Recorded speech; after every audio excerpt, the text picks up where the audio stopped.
네, 한 주의 마지막 금요일은 이분과 함께하는 날이죠. MBN골드 박병주 매니저와 함께합니다. 안녕하십니까? 네, 반갑습니다. 네, 오늘 정말 답답한 시장이었습니다. 매니저님의 전략을 한번 체크해 보면서 오늘의 주제에 대해서 이야기 나눠볼게요. 네. 오늘의 전략 보겠습니다. 또 후퇴입니다, 매니저님. 네. 시장이 좀 수익을 낼 기회를 잘 안 주는 것 같아요. 네, 그러니까 이제 그 후퇴를 이번에는 제가 좀 후퇴가 좀 네. 강한 후퇴. 그동안은 후퇴. 전략적 후퇴였는데 이번엔 강한 후퇴. 강한 후퇴로 얘기를 드리는 이유가 예. 지금 이제 우리는 지표가 너무 안 좋아요.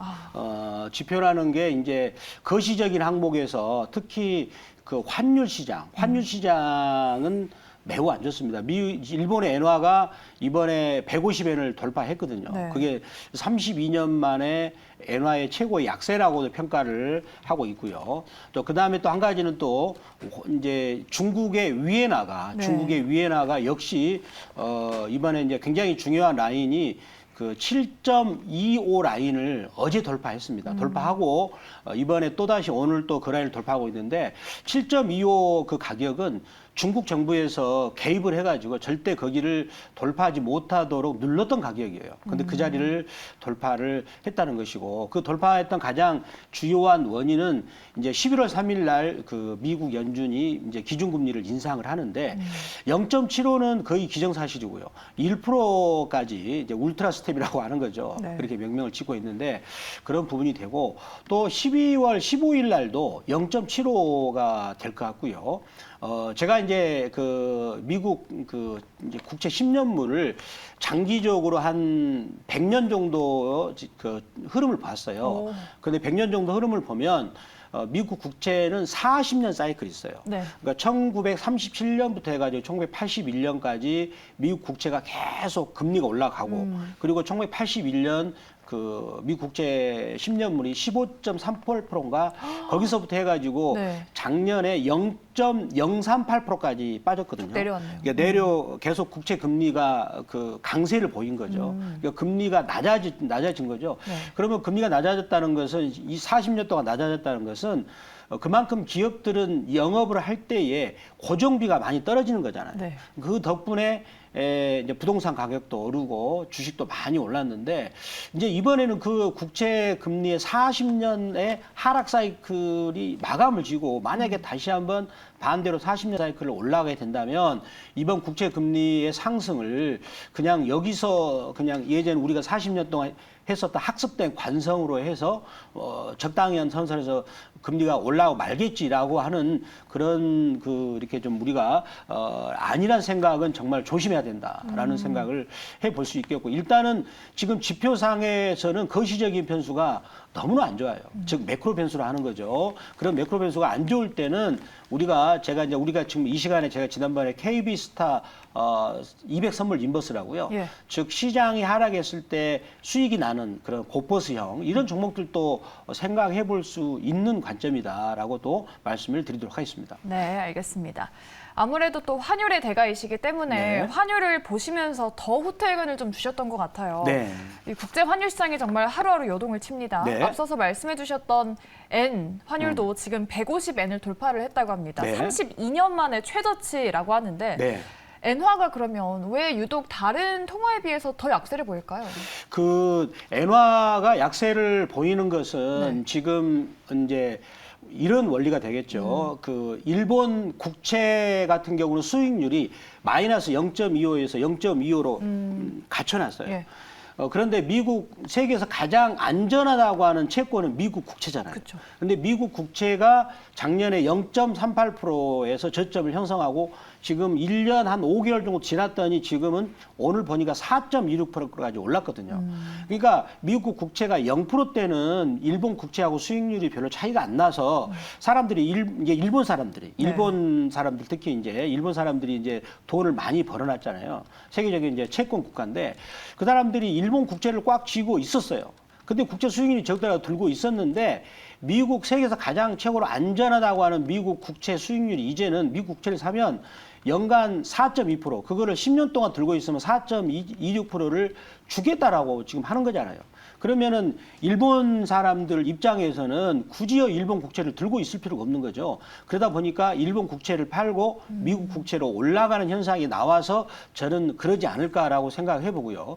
또 한 가지는 지금 세계적으로 인플레이션이 계속해서 증대되고 있는 그런 상황에서 일본 같은 경우는 일본 그 정부 부채가 자기 GDP의 200%가 넘는 상황이죠. 그래서 돈을 지금 그 조 단위를 넘어서 일경이 넘는 상황입니다. 네. 그러면 그렇다면 일본이 지금 상당히 허약한 것으로 가고 있는 것이 일본 엔화의 약세로 되는 것이고, 근데 그 일본 엔화가 약세로 되는 것이 이게 우리 한국한테는 또 굉장히 안 좋은 영향이 될 수가 있거든요. 일본이 지금 GDP 기준으로 해서 전 세계 3위 GDP를 차지하고 있는데 만약에 일본 경제가 무너진다면 결코 우리나라도 자유로울 수 없는 것이고 세계 경제도 자유로울 수가 없기 때문에 일본 엔화가 약세를 계속 보이는 것을 우리가 긴장감을 가지고 봐야 된다. 그리고 그런 매크로 변수가 또 되면서 우리나라 그 최근에 채권 금리도 지금 금리가 올라가면서 채권 가격이 폭락을 하고 있어요.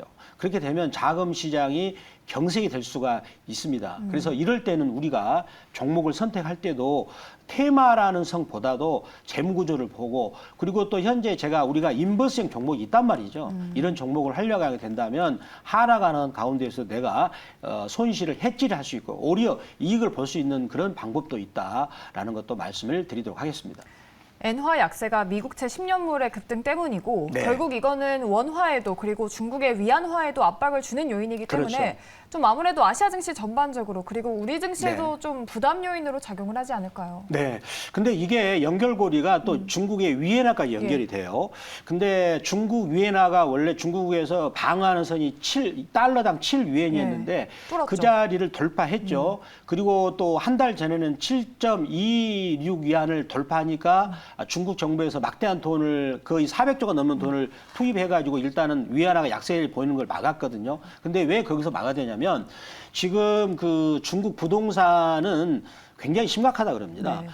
지금 만약에 우리나라에서 그 중국 부동산 같은 사태가 터지면은 뭐 사회 일면 경제민 기사는 전부 다 우리나라 부동산 기업들이 부도났다 할 정도로 심각한데 사회주의 국가라 이거를 통제할 수가 있는 거죠. 대부분 또 국영 기업들이 많이 섞여 있었기 때문에. 그런데 지금 그 미국 그 국채 금리가 계속 급등하고 달러가 강세를 보이면서 중국의 부동산 기업들이 달러를 빌려가지고 투자를 많이 했어요. 근데 달러 금리가 올라가고 달러 가치가 올라가니까 자기들이 3조 달러를 빌렸다 하면은 이제는 그 이자까지 해서 3조 5천억 달러까지 늘어나게 되는 거죠.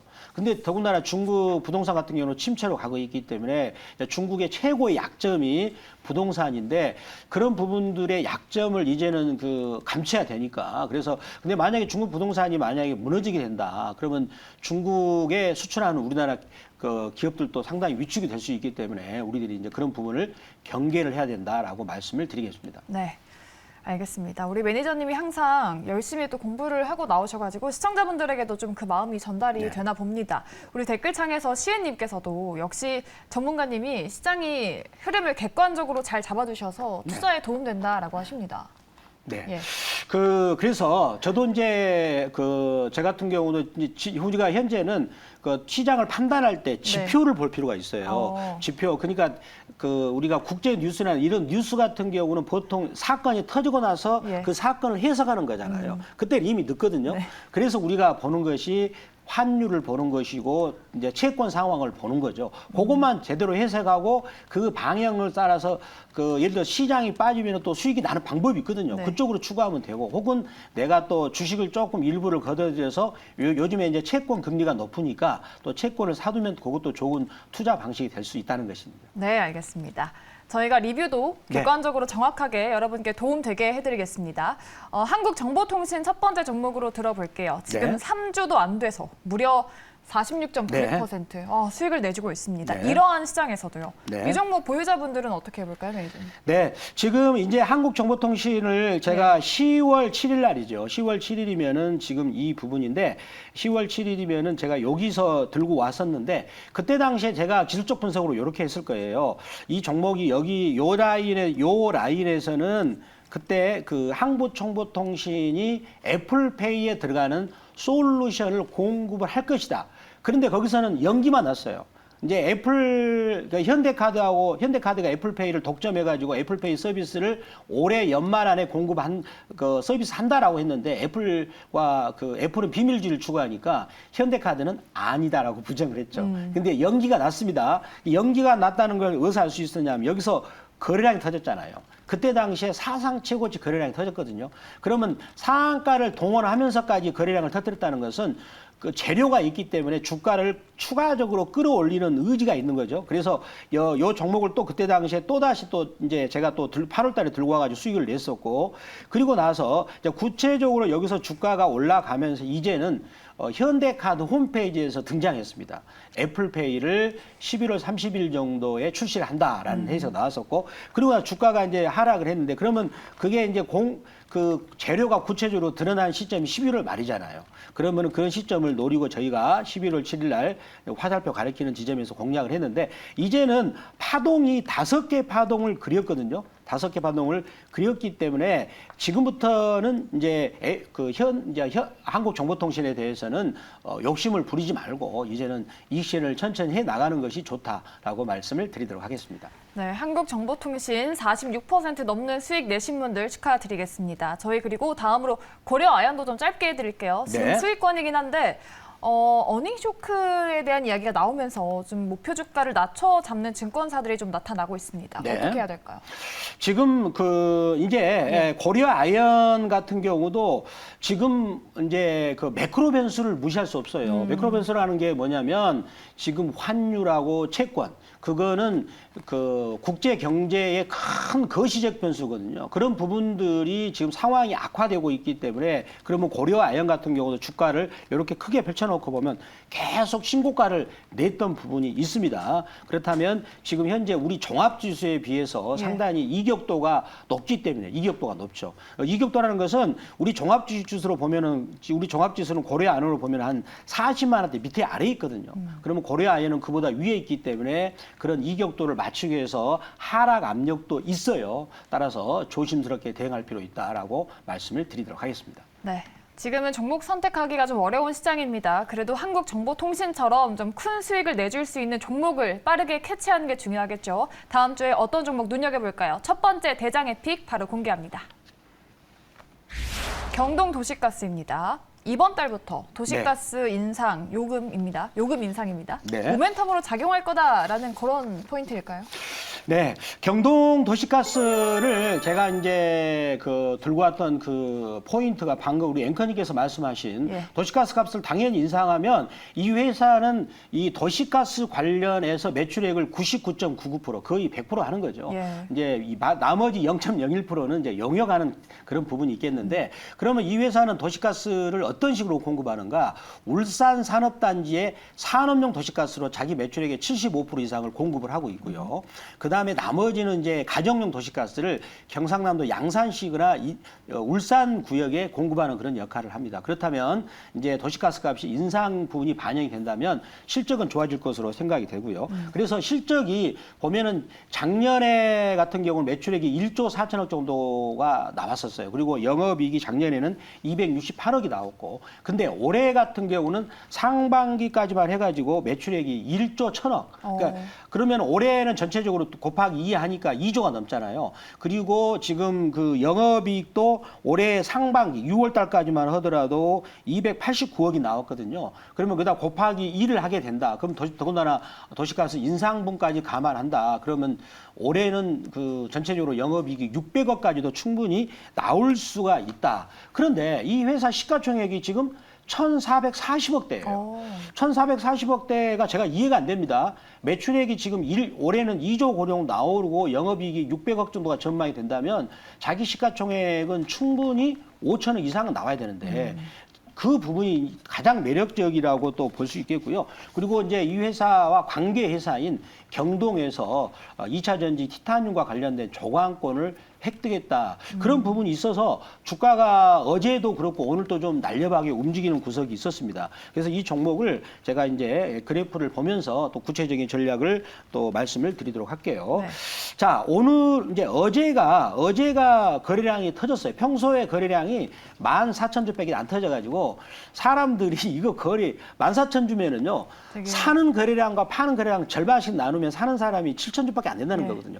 거의 그냥 뭐 이렇게 바둑 두다가 하는 그런 식밖에 되지 않습니다. 네. 바둑 한 점 두고 주식하고 바둑 한 점 두고 점심 먹고 주식하고 네. 그런 식으로 됐는데 갑자기 거래량이 여기서 어제 같은 경우는 무려 37배가 거래량이 터지면서 거래가 터지면서 어제 이 18% 정도 올랐어요. 그러면 평소 거래량보다 37배 이상 거래가 터지면서 가격을 끌어올렸다는 것은 추가적으로 끌어올릴 수 있는 이제 의지가 있다는 거거든요. 근데 오늘 이제 그럼으로 인해서 주가가 오늘 등락이 심했는데 오늘 그 꼬리를 만든 음봉이 나왔는데 이거는 저는 추가적으로 올라갈 수 있다라고 생각을 해봅니다. 그러면서 이제 원래 아까 제가 말씀드렸던 그 자산 가치 대비도 저평가 되고 실적 대비 저평가 됐기 때문에 자 오늘 이 가격에서 23,200원 정도는 충분히 매수할 수 있다라고 생각이 두고 자 목표가는 1차적으로 27,000원 말씀드리겠고 그리고 손절가는 2만 원 말씀을 드리도록 하겠습니다.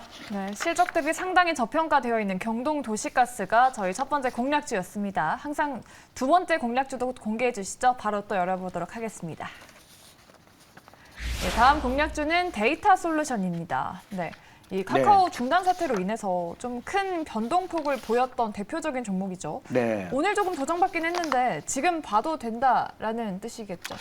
네, 데이터 솔루션 같은 경우는 이번에 그 카카오가 드디어 이제 사건을 터졌어요. 제가 카카오를 작년에는 좋게 봤는데 작년 8월 작년 6월 작년 8월 접어서는 제가 나쁘게 봤어요. 예. 왜 그러냐면 자기가 하는 일만 해야 되는데 떡볶이까지 해먹고 떡볶이까지. 일반 서민들의 하는 뭐 떡볶이 장사도 한다 그랬죠. 그 도중에 그만뒀거든요. 서민들이 이제 이런 서민들이 반대해가지고. 그리고 원래 카카오 택시가 있기 전에는요. 네. 야간에 택시 자기가 좀 편했거든요. 근데 카카오 택시가 있는 후로 밤에 이제 한 10시 넘어서는 택시를 거의 못 잡습니다. 네. 그래서 저 상당히 그 뒤로는 카카오에 대해서 상당히 좀, 이거 너무 좀 갑질이 심하지 않느냐 그런 생각을 좀 평소에 해봤습니다. 해봤는데 드디어 이제 카카오가 이번에 이제 그 일을 저질렀죠. 그 일을 저질렀던 게 뭐냐면 자기 그 저장을 한 군데만 해놓은 거예요. 카카오가 만약에 이제 마비가 되면 우리 이제 우리 이제 방송 서비스하는 카카오를 통해서 자료를 준단 말이죠. 만약에 지금까지 안 됐으면 큰일 날 뻔했는데 이런 전 국민 서비스인 카카오가 이제 망가졌는데 이 데이터 솔루션이 하는 일은 뭐냐면 거기 제가 한번 준비한 자료를 보도록 하겠습니다. 거기 이제 그 데이터 솔루션이 하는 그 일을 그 회사의 홈페이지 들어가서 제가 분석을 해보니까 정보 자산을 안전하고 경제적인 방식으로 저장을 즉 스토리지해서 관리 보호하는 것 및 분석할 수 있도록 그러한 정보 자원을 저장해서 유통 판매하는 거죠.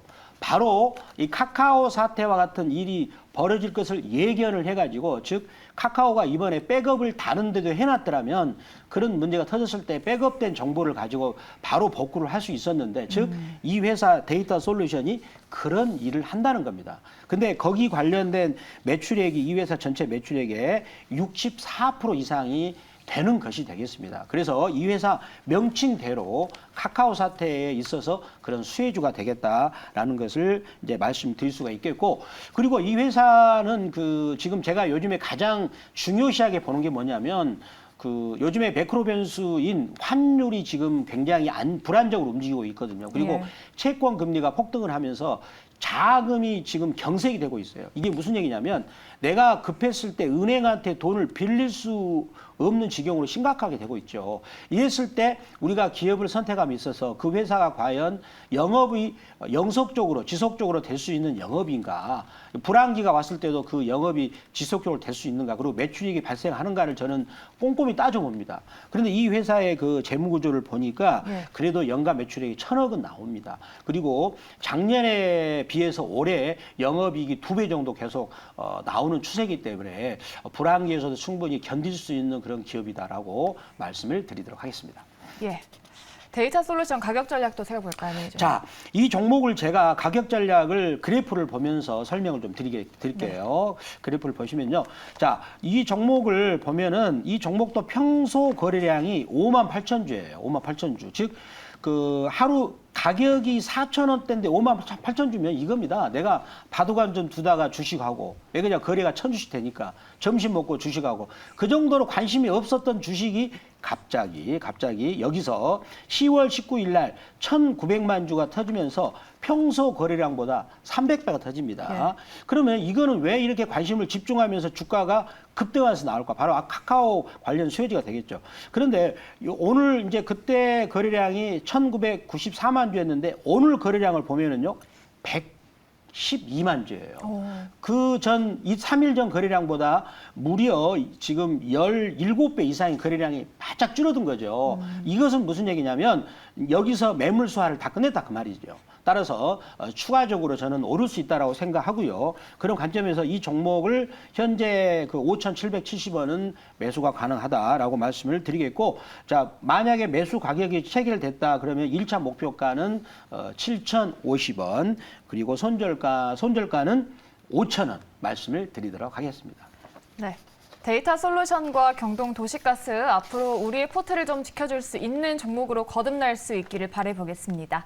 자, 그럼 오늘 어떤 이슈가 올라왔는지 오늘장 특징주 보면서 다음 주를 위한 전략 세워보겠습니다. 네, 오늘 양지사는 하락 전환을 하고 이번 주 코스닥 시장에 상장한 샤페론 상한가 마감, 저희가 어제 공략주로 알려드렸던 G2파워 오늘 상승했고요. 우크라이나 재건 관련주도 올라와 있습니다. 서암기계공업이 4.17% 상승 마감했습니다. 네, 그럼 아직까지 논란에서 벗어나지 못하고 있는 이 종목 보겠습니다. 네, 카카오죠. 앞서서 말씀을 하셨는데 네. 카카오택시 보상 문제라든지 네. 아직까지 좀 잡음이 있습니다. 네. 5만 원 선을 좀 지켜주지 못하는 카카오, 다음 주 어떻게 될까요? 저는 카카오를 지금 이제 저는 이제 스탑으로 말씀을 드릴게요. 더 내려갈 구간이 있을까요? 그렇습니다. 스톱! 카카오를 제가 이 종목하고 조금 저는 원래 2년이 저한테 상당히 좋았거든요. 어떤 인연일까요? 2년이 이제 2020년 그때 3만 원대는 제가 저희 아들한테 물어봤어요. 너 지금 시장이 오를 것 같은데 예. 주식을 가치려고 물어봤거든요. 그랬더니 뭐가 좋냐고. 카카오 좋대요. 왜 그러니 그랬더니 카카오가 국민 카카오 아니냐 그러더라고요. 근데 그 뒤로 주가가 많이 올랐습니다. 그랬는데 이 종목이 그 뒤로 이제 17만 원대 갔을 때 그때 제가 이제 잘 다니는 미용실이 있습니다. 근데 미용실 그 아주머니께서 예. 카카오를 샀어요. 그래서 왜 샀냐 그랬더니 카카오 좋은 주식 아니냐. 네. 그래서 제가 그 직감적으로 야, 이 카카오는 동네 아주머니들까지 좋아하는 주식이 됐구나 해서 제가 그 아주머니한테 그랬습니다. 카카오 이제는 파실 때가 됐습니다. 그럴 말씀을 했었거든요. 그 뒤로 카카오가 이렇게 많이 이제 빠졌어요. 근데 카카오가 17만 원대 보면 정말로 우리 이제 너트브나 그다음에 우리 이제 증권 방송에서 소속사 증권사 애널분들이 추천을 많이 했었는데 그때 카카오가 자기 순이익의 68배까지 올라갔어요.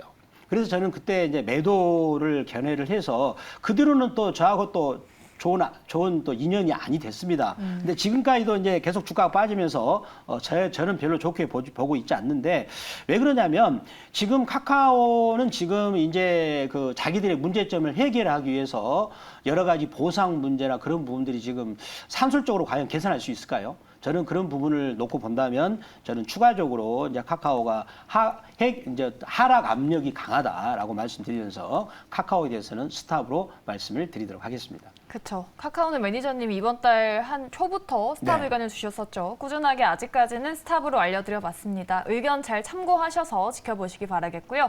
카카오에 이어서 저희가 오늘 제일 이슈가 컸었던 이 종목을 다음 종목으로 알아보겠습니다. 네, 에코프로비엠입니다. 기대감을 가져도 될지. 삼성 SDI와 함께 세계 최대 규모의 양극재 공장을 준공한다. 네. 뭐 사실 준공 자체는 원래 나왔던 이슈고 앞으로의 수주 기대감을 안고 있어서 좀 주가가 탄력을 받지 않았나 싶은데 네. 더 갈 수 있을까요? 자, 일단은 우리 프로그램 자체가 다음 주 월요일 날 가느냐 안 가느냐 물어본 게 그거잖아요. 그럼 단기적인 고의신가요? 다음 주는 갈 수 있겠지만 앞으로 멀리 본다면은 조심해야 된다. 이유가 뭘까요? 지금 오늘 뉴스를 보면은요, 황금을 하른의 별을 딸 것처럼 좋은 뉴스가 많이 나왔어요. 그렇죠. 그렇죠. 근데 주가를 보면은 거의 예전에 한 3년, 2020년 저점 대비 10배가 더 왔거든요. 10배가 더 왔어요. 그리고 유상증자까지 하는 걸로 저는 알고 있습니다. 아. 그럼 유상증자까지 감안하면 거의 30배 온 주가거든요. 그렇다면 물론 이 회사의 미래 가치는 굉장히 아주 좋습니다. 정말 누구도 그거를 반대할 사람이 없어요. 근데 주가라는 것은 미래 가치를 선행해서 5년의 가치를 미리 선행해서 반영했다라고 생각을 하기 때문에 좀 조심하고요. 그다음에 두 번째는 이제 우리가 계속 제가 보고 있는 환율 시장이나 그다음에 채권 시장 이거는 거시적인 변수입니다. 자, 세계 경제가 만약에 여기서 미국 기준금리를 막 올려가지고 세계 경제가 만약에 꺾인다. 그러면 2차 전지 산업도 같이 꺾이지 않을까요? 지금은 이제 설사 좋다 할지라도 예. 그래서 그런 매크로 변수가 너무나 우리한테 부정적으로 작용하기 때문에 중장기적으로는 스탑이고 그렇지만 다음 주 월요일 날을 본다면 우리 프로그램상 특성상 고로는 말씀을 드리도록 하겠습니다. 네, 알겠습니다. 아무래도 환율 부담을 안고 있다라고 해주셨습니다. 네. 성장주 중에 하나인 2차 전지는 다음 주 월요일은 고이겠지만 중장기적으로 봤을 때는 조금 부침이 있을 수 있다. 스탑으로 알려드렸습니다. 자, 저희 세 번째로 좀 쉽지 않은 고민을 안고 있는 이 종목을 체크해 볼게요. 네, 진에어 급락입니다. 오늘 낙폭을 줄이지 못했고 다른 항공주 대비해서도 낙폭이 크니까 좀 답답한 흐름을 보이고 있는데 아무래도 좀 재무적인 우려감이 급락 원인으로 나오는 것 같은데 네. 아직까지 좀 보수적인 관점을 유지해야 될까요? 맞습니다. 지금 우리 앵커님께서 중요한 얘기를 하셨어요. 재무적인 부담감. 네. 재무적인 부담감에 대해서 저도 굉장히 조심스럽게 생각합니다. 그게 이제 무슨 얘기냐면 그동안에 우리 그 채권 시장은 1981년에 미국 국채가 15%에서 2020년에 0.38%까지 계속해서 빠졌죠. 그러면은 이제 그동안에 이제 우리 시장은 10년 동안에 디플레이션을 어떻게 벗어날 것인가. 그 디플레이션이라는 결국은 금리가 저금리 환경을 말하거든요. 네. 근데 그래서 우리는 10년 동안 금리가 과연 오를까라고 생각을 해서 원래는 내가 이렇게 부동산을 투자할 때 빚을 낼 수 있는 그 내 어떤 한계치가 1억이었는데 너무 이자가 싸다 보니까 10억까지 된 거죠. 부채를 쓴 겁니다. 제가 보기에는 아마 진에어가 그런 부분이 있지 않을까. 그러니까 진에어가 불과 이제 2년 전 같은 경우는 이제 돈을 빌렸을 때 이자가 연간 이자가 한 2% 정도 수준이었는데 지금 미국에서 기준금리를 1년 만에 10배 이상 올렸거든요. 네. 그러면 부담해야 할 이자 비용이 2%대에서 3배 이상이 6%까지도 늘어날 수 있어요. 그러면 진에어 같은 경우는 대한항공이나 이런 회사들이 사업 기반이 약한데 과연 견딜 수가 있을 것인가. 그런 부분들이 제가 시작하는 부각되는 것 같고요. 이거를 주봉에서 제가 차트를 보면서 설명을 드린다면 네. 자, 주봉에서 여기 지금 대량 거래량이 터졌던 이 부분을 깼어요. 자, 거기를 종가상에서 깼죠.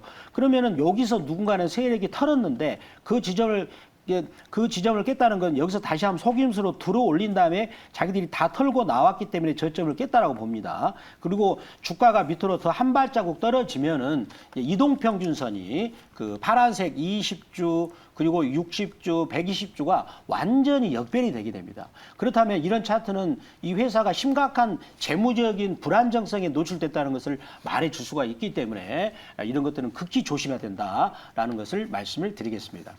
네, 역시나 항공주는 환율과는 좀 뗄 수 없는 업황이죠. 고환율 네. 국면에다가 진에어는 재무적인 우려감까지 안고 있기 때문에 스탑 조심하셔라라는 의견 드려봤습니다. 네, 저희 마지막으로는 개별 이슈가 붙은 국정감사에 또 등장한 이 종목을 한번 알아볼게요. 네 번째 종목은 대화제약입니다.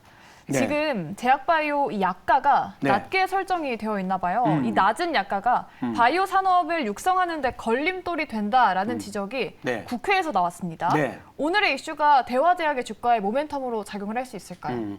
제가 보면 이제 국감에서 나왔기 때문에 네. 이제 국회의원들을 보면은 스타가 되고 싶은 욕구.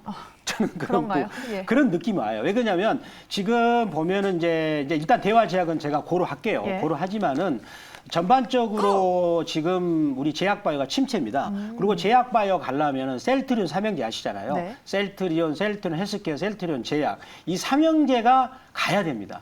삼형제가 계속 땅굴을 파고 있는 상황이에요. 지금 바닥을 만들고 있는 상황이고 그런 어떤 그 대장주가 가야 되는데 그런 상황이 아니고 더군다나 지금 금리가 계속 올라가고 있죠. 근데 제약회사는 전통적으로 빚을 내 가지고 이제 신약을 발굴하거나 이런 것이 많은데 그런 영업적인 환경이 좋지가 않는데 그러니까 국감에서 이거 나왔다는 것은 이제 국회의원들이 스타가 되고 싶은 그런 욕구 그런 부분이 나오면서 일단 반짝 어떤 그 주가의 상승이라고 생각을 합니다. 그렇지만 지금 현재 주가는 계속해서 더 단기적으로 더 상승할 수 있는 여력이 있기 때문에 다음 주까지는 이제 고려하겠습니다만은 여기서 욕심을 내서 추가적으로 신규 매수로 따라잡는 것은 자제를 해야 되겠다라고 말씀을 드리도록 하겠습니다. 네.